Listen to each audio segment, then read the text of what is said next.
Sud Radio 7h-10h, Benjamin Glaise, Judith Belair.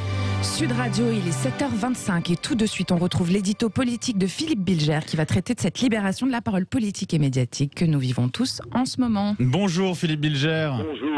Et oui, effectivement, c'est un contexte particulier, forcément, attentat, lutte contre l'islam radical. Et vous notez, Philippe, cette libération de la parole politique et médiatique, un gros changement par rapport à ce qu'on a vécu précédemment.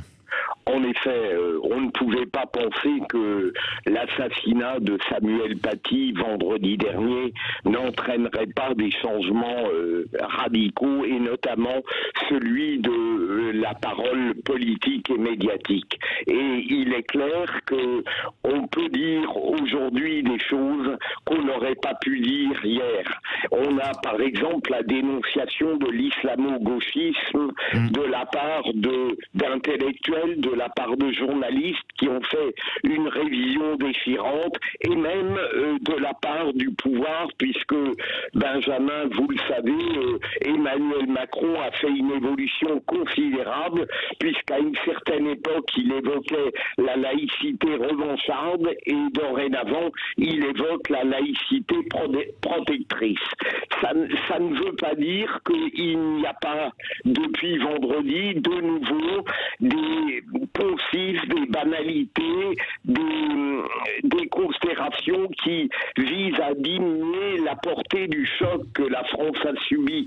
Je pense par exemple à la France insoumise qui, avec Jean-Luc Mélenchon, a mis en cause d'une manière raciste récemment la communauté tchétchène et a été recadrée par son propre parti. Je pense à Clémentine Autain qui, dans un débat récent sur une autre radio, a développé tout ce qu'on avait entendu déjà avant l'assassinat de Samuel Paty.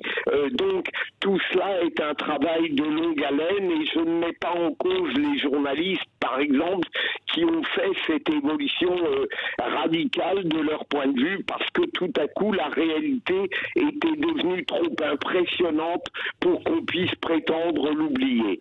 Et il est évident que depuis vendredi, on a une multitude de données, de conceptions, de projets de réforme, on discute des traités, on discute de la Constitution, on discute de l'état de droit. Alors tout cela, évidemment, Benjamin, ça relève du verbe, d'une réflexion, d'une pensée qui prend enfin en compte le réel, mais est-ce que ça va déboucher sur une action efficace qui va combattre victorieusement l'ennemi qui nous menace? Ça, c'est un autre problème. Et l'avenir nous le dira en tout cas. Merci beaucoup Philippe Bilger et à tout à l'heure pour le petit déjeuner de l'actu.